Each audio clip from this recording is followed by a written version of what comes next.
Frank, very warm welcome to Newsnight. My pleasure. Nice seeing you again. Yeah. Now, Wike, I mean, from his submission, uniting two parties, and the question a lot of people keep asking, where does he belong and where does he draw his legal, powers from? Well, I think this is purely politics, and then if we have to look at the constitutional provisions of political parties and their leadership, together with the provisions of the Electoral Act, is different. But we are dealing with a figure who thrives in controversy. He thrives in, taking a path that has not been charted before by anybody, and it seems to have benefited him. Now he's, doing it in Rivers State. Who knows what he will do tomorrow at the national level? He's actually upstaged, his own political party, his own said political party, the PDP, and its leadership, together with its presidential candidate, frustrating the party in the last presidential election. And now he's moving back to Rivers State. So the challenge, therefore, is all of his standing now, his foundation now, is President Bola Tinubu, who tomorrow may also be his victim, the way he's dealing with Governor Similai Fubara this time. However, in terms of making that bold assertion that he has now formed a situation where he leads, because his unspoken claim is that he has both united the PDP and APC, and what he did not say is that he is the leader, because as a national figure who is the minister of the Federal Capital Territory, who enjoys the said endorsement of the president, he believes that he wields control. All of this is the build up to the governorship election in Rivers State, whether or not Governor Sim Fubara would have a second term. So but the APC, starting with the national chairman of the APC, has stated very categorically that Fubara is the leader of the APC in Rivers State, and that again has been re-echoed by the National Secretary, Senator Bashir. So is there any contestation? The question is there any contestation here that Fubara is the leader of the party? And secondly, how pragmatic would you say Wike's politics is when you look at the political space? Well, pragmatism, just look at the time he became governor, from the time he became governor till the time he brought up Fubara and then used the courts to intimidate and harass Fubara to the point that governors came to a standstill in Rivers State. Wike counters and audaciously and by issuing warnings to the standing political leadership of the APC by telling them that he has some form of grassroots political magic wand with which he will control Rivers State. So it becomes the contestation you're referring to is that of a politician who believes that he holds Rivers State grassroots together, and that whether or not members of they are in the PDP or APC, he controls them. Whether or not that's true will then now be a matter that will be determined in the political field. Well, that political field is, really gathering momentum in Nigeria now, 2026 to 2027. But this is the argument of some observers that such political arrangements which Wike has contrived may concentrate power in the hands of a few. And to what extent then can, a federal minister engage in local political engagements without coming or crossing constitutional boundaries? Oh, obviously, there is no, political power in Nigeria is actually acquired only through the vehicle of a political party. And now here's a figure claiming to have united two political parties without any formal measure, and basing it on, some kind of, I would say that he went by tempting some people to defect from one political party to the other, and then using the courts to justify it, and then use the powers of the federal might to also give them some form of protection. Now he relies on manipulating the system. He relies on his own special political maneuver, which he has done very well. There's no doubt about that. He's done done it. He's played, starting with G5, he negotiated power. As a PDP member, becoming a minister in an APC government that seems to have the serious, he seems to have the serious support of the president, which I think that the president is riding on a tiger by the tail, because one day this same controversial and maneuvering political figure may one day be the political undoing of Mr. President, if he one day now claims that he put the president in power, more or less, and that's the reason why the president is unable to do anything to him, and that's the reason why he feels a sense of entitlement in 2027 to also continue as minister, to the point where he can determine whether or not a governor that ought to enjoy the power of incumbency as the head of and the leader of a political party is now being threatened by a political figure who is simply a minister, a position he enjoys, by the simple pleasure of the president, using it to now threaten the political future of a governor. That is unprecedented, but he does so because he has a political history of maneuvering the system, of disrupting the institutionalization of political parties, and then having his own way. It is a lot of tests for the Rivers people to determine whether Nyesom Wike as governor and then now as minister in a far distant, removed structure from the political party that reigns in Rivers State, now is also asserting political control to the point that he is issuing warning to APC national leadership. I think something is brewing. I think the adrenaline is pumping now. Let's just quickly go and listen to Nyesom Wike earlier today in Port Harcourt. Let me warn those who come to Rivers State because you have heard about 600 billion. You come here, you connect, and you open your mouth, you talk anyhow. I want to say it. You know, when you abuse something for the interest of everybody, some people will come out to make sure those things don't work. I said here, Victor, I want to say it here. Take this message. Tell your national secretary, leave Rivers State alone. Leave Rivers State alone. Go and ask those who have tried it before. Go and ask those who have tried it before.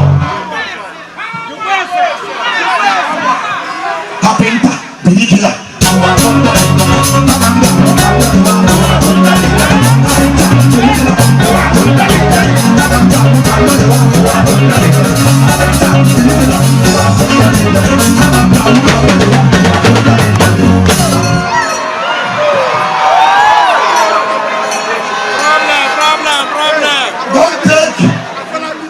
Don't take our support from Mr. President for granted.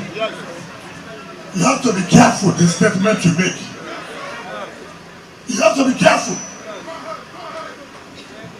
Today, you are enjoying in Osun. You don't know those who did the work. You are opening your mouth to talk about Rivers State. Anything you see, take it. Anything you see, what? Agreement is agreement. Wicked, yeah. Hate him or like him, he brings a lot of favor to the political scene. But the question will be, what are the possible legal or ethical risks where influence supersedes institutional structures? Is that what we're saying? Instability and the exaltation of a personality above institutions, above traditions, above ethical constitutions in politics, which means they no longer matter. You see, Wike's kind of political jingoism, which is a mixture of threats, and an unspoken, influence, and to some extent, management of violence, political violence that seems to come from nowhere. But we've not seen anything like that. In his visitation, the violence may not necessarily be only in terms of action, but what about the language? Anything when they see in quote, whatever they see, they take it. What kind of thing is that? And then, Arise News crew experienced that a few days ago. When you issue such kind of subtle threats as a way of gathering some political storm, and again, I think that a lot of blame goes to the doorstep of Rivers State political class. You know, even the current governor, even though he appears to be the very mild-mannered and gentleman, I think that much of the leverage Wike has is because he has gone very much unchallenged in Rivers State. Look, what is real political figures in Rivers State that should challenge Wike that are not really living up to the bidding? Where is former Governor Rotimi Amechi? Where is Tony Cole? Where are all those persons who should actually serve as leaders? I can excuse former Governor Peter Odili. He is becoming an old man. But I think if Wike is this jingoistic, where is Rotimi Amechi should also stand up? Whether he as an ADC member or as someone who could also say, look, he is coming with some political, I would say, capital, yes, of being in PDP or being in APC and now romancing with ADC, and then also gathering some political followership. In Rivers State today, Wike seems to be, ensconcing himself as the one who determines, who has exalted himself above the norms, the political norms of even Nigeria. As bad as politics is, he now issues threats to both the leaders of PDP and APC, and then issue warning that he is in control and that then issue boundaries. That is uncalled for, and then it's only been possible because of Rivers State politicians that I think that are docile, that I think that are probably enchanted by Wike's largesse, and which I don't know the source anyway, but I think that the man seems to have command a sort of magnet that that demands the respect and following of these politicians in Rivers State. I was just going to talk when you said the wider implications, and when you looking beyond Rivers State, I mean the kind of political braggadocio, as some people would call it. What wider implications, might the evolving political behavior have for Nigeria's democracy, particularly in terms of governors' accountability, opposition, legitimacy, and future elections? Governors are usually very powerful in their domains, politically speaking.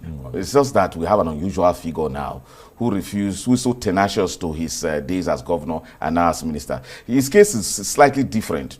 I'm a bit familiar with the politics of Delta State. So we also had a very powerful figure in the person of Yoma Agege, who served as Deputy Senate President, who was the de facto leader of the APC in Delta until the governor decided to defect. Now, what is the situation there? He didn't, Wike should learn from that kind of relationship. He is submitted to the governor, and then there's some kind of political harmony in Delta State, and the people benefit for that. So when you're talking about the implication, it affects governance, it affects progress. Imagine what happened to Governor similarly Fubara and governance in Rivers State, which actually stood at standstill. There was no progress apart from the courts that spent almost so long a time determining whether some person is defected, whether a person is speaker or another person is not speaker, until the governor was even suspended for 6 months. The wider implication is that democracy is affected. You see, the cost and price of democracy that we pay is for stability, is for peace, is for progress. However, when political figures exalt and put themselves above those norms and those objectives, we now see a situation where, again, where persons can use some kind of prebendal politics to influence the system and disrupt it to a point where we can no longer have a governor determining whether or not he can run a second term. It's an uncertainty that we, again, brews violence, and that sort of violence that Rivers State is noted for is not good. So for Nigeria, the rest of Nigeria is watching, and the president may not just think that he's in his cocoon in Abuja watching that the trouble is not going to touch him. If Wike is able as minister to issue a mild threat to the president that, look, do not take my support for granted, because I could withdraw it in 2027 and that will be seriously consequential. With the kind of politics Wike plays, nothing stops him from even going back to Atiku to form one kind of alliance. Nothing stops him from saying he made President Tinubu, he made it to win in 2023, and then he can be his undoing at the same time bring another person. The man sees himself with some megalomaniac tendency, perspective, that he believes that he can do and undo. Somehow, it is time for us to define Wike, or else he will define something for this president, and this president might find it too late, because we have a political figure that seems to have maneuvered federal politics, local politics, and now he is claiming to do something that has never been done before. He has coalesced two political parties that are at war in a manner that he says that is informal, yet he claims to be in control. And either issues warning to the leadership of the two political parties to be careful, or else he will wield the big stick. Imagine that a minister who can be sacked tomorrow just by the word of the president, commanding that kind of influence, simply shows that the man has something that he's using to hold our president, and that is not good for our president and our democracy. Our president should not tolerate certain kind of figures.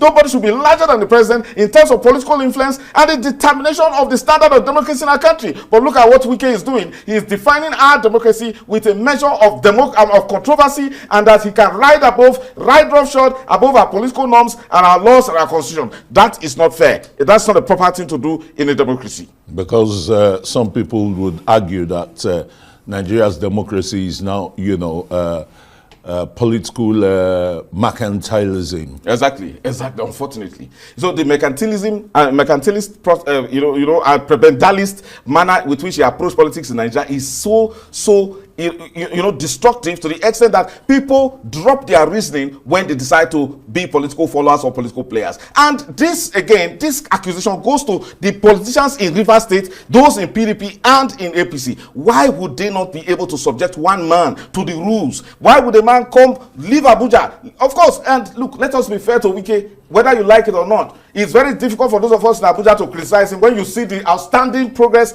and development that he's carrying on here. But it's painful to start thinking that if the man can perform so well in Abuja with all of these distractions in his quest to control Rivers State, what would it have been for governance if he was actually concentrating in developing Abuja? Unfortunately, that's not his situation. However, to think that he can make these kind of bold assertions without being called to order by the president becomes a very serious issue, a controversial issue for us to address, because it will affect politics in a manner where somebody talks in such a belligerent manner. I mean, the only way people can actually respond may think this in speaking the same language of belligerence, or coming back to say, let us mobilize against him. Unfortunately, we don't know if there's some major uncertainty in Rivers State politics with this kind of divisive and controversial figure in the person of Nyesom Wike. Well, maybe a lesson here for Nigerians is to, or rather, taking the Fayoshe's stomach infrastructure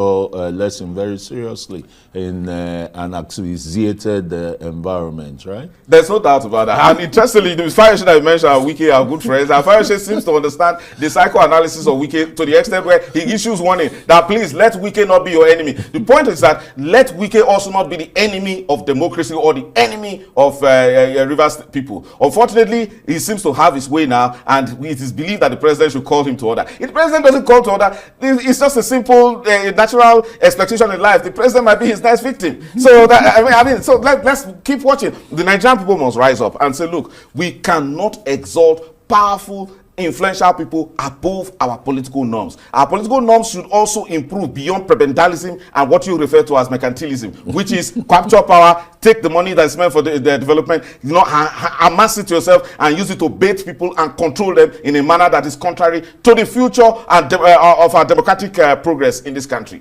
Thank you very much.